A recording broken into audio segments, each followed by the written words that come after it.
के बीच ले जाएंगे। हालांकि आपका परिवार तो पहले ही टूट गया, आपके बहुत बड़ी नेता खुद बीजेपी में चली गई, इसको कैसे भुनाएंगे फिर भी? राहुल, देखिए, मुलायम सिंह यादव जी की राजनीति 45 से 50 साल के लमसम हो रहा है और बहुत अनुभव उन्होंने देखे हैं। सैफई से निकलकर जिस तरीके से और उत्तर प्रदेश की राजनीति में और देश की राजनीति में उनका नाम चमका। सवाल कुछ और पूछा गया मैं वही बात कर रहा हूं, बुक्कल साहब बीच में मत बोला करिए, जब मैं सुन रहा था आपको। बुक्कल जी, मैं आपके पास वापस आऊंगा। मुलायम सिंह यादव उस समय अकेले थे और आज 21वीं सदी में परिवार बहुत बड़ा हो गया है। 2012 में उत्तर प्रदेश की जनता ने आदरणीय मुलायम सिंह यादव जी को और आदरणीय अखिलेश यादव जी को इतना बड़ा जनमत दिया। मुलायम सिंह यादव जी को अपने राजनीतिक जीवन में कभी इतना बड़ा बहुमत नहीं मिला राहुल जी। मगर 4.5 साल से जो सत्ता की बंदरबाट की लड़ाई थी और मुख्यमंत्री का लगातार यू टर्न होना तमाम बड़े मुद्दों पर, अगर मुख्यमंत्री किसी मंत्री को भ्रष्टाचार में हटाते हैं तो 2 दिन के अंदर वो पवित्र होकर दोबारा मंत्रिमंडल में शामिल कर लिया जाता है। किसी भ्रष्ट अधिकारी को हटाते हैं तो 4 दिन के अंदर उसका स्थानांतरण रुक जाता है। तो 4.5 साल में उत्तर प्रदेश की जनता को क्या मिला? सवाल ये उठता है। संवैधानिक दायित्वों की जिम्मेदारी समाजवादी पार्टी उस जनमत का अपमान कर रही है लगातार 2.5 और 3 महीने से। और अपमान ऐसा नहीं है, डीएम जिस तरीके से निरंकुश हुए, कल पीलीभीत की घटना देख लीजिए। एक किसान को जिलाधिकारी कह रहा है चर्बी उतार लेंगे। यह समाजवादी पार्टी का शासन है और उत्तर प्रदेश की जनता इसमें पिस रही है। परिवार की लड़ाई है, कौन मुख्यमंत्री होगा कौन नहीं होगा यह उत्तर प्रदेश की जनता तय करेगी। समाजवादी पार्टी तय कर ले कि मुलायम सिंह यादव जी के नेतृत्व में चुनाव लड़ा जाएगा या अखिलेश यादव या शिवपाल यादव या आदरणीय अमर सिंह जी के नेतृत्व में लड़ा जाएगा। समाजवादी पार्टी को तय करना है। मगर जिस तरीके से उत्तर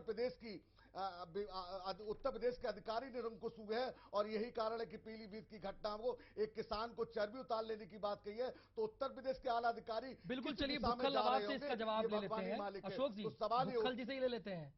बुक्कल जी, आपसे ही जानना चाहेंगे, किरणमय नंदा का एक बयान है, उन्होंने कहा है कि जब मीटिंग से बैठ के वो निकले हैं तो उन्होंने कहा है कि चाहे सीएम हो चाहे बड़े नेता हो, वो सपा सुप्रीमो की बात माने। इसका मतलब क्या निकाला जाए? कौन नहीं सपा सुप्रीमो की बात मान रहा है? सपा सुप्रीमो की जो है हर कोई बात मानता है। तो किरणमय नंदा को ये नौबत क्यों आई ये कहने की? कहा है, एक बार नहीं,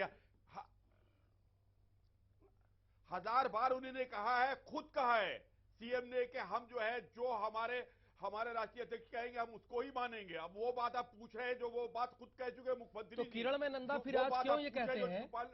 जी जो खुद बुक्कल जी, मेरी बात सुन लीजिए। अभी थोड़ी देर पहले मैंने हेडलाइन पढ़ी, बात को उसमें साफ तौर पर किरणमय नंदा कहते हैं, उनका बयान है कि चाहे सीएम हो चाहे दूसरे नेता हो, वो सपा सुप्रीमो की बात माने।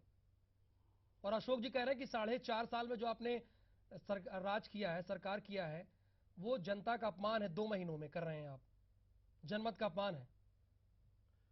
देखिए, ऐसा है राहुल जी, बहुत सीधी सी बात है। आपने अशोक जी से प्रश्न क्या किया था कि रीता बहुगुणा आपको छोड़ के चली गई, उसका वो उन्होंने जवाब आपको नहीं दिया आपके सवाल का। अरे और वो सीधा हमारे परिवारवाद के ऊपर आ गए। को सजा बुक्कल साहब हमारे तय करेगी। आपने कहा जवाब दिया? आपको भी तय करने जा रही है। माफ करिएगा, सवाल जिस किया था तरीके राहुल का जी उत्तर प्रदेश में जो शासन हमारे चल एंकर रहा जी है, ने सवाल किया था, अधिकारी वो निरंकुश हो आपने गए जवाब नहीं हैं, दिया। कानून व्यवस्था और चौपट हो गई है। हमारे हेमंत जी का हम बहुत जनता प्रशंसा करते हैं हेमंत जी की कि जिन्होंने हमारी 4.5 साल की जो सरकार है उसकी तारीफ की कि अच्छा विकास कर रहे थे, बहुत शान से सब कुछ कार्य चल रहा था। अचानक ऐसा हो गया, इनकी अब भूरी भूरी प्रशंसा करते हैं ये हमारे हेमंत जी की नहीं, जो हमारे मतलब पार्टी की जो तारीफ की है वो किसी भी लफ्जों में की हो, किसी भी तरह से की हो, लेकिन तारीफ की है कि हम विकास कर रहे थे।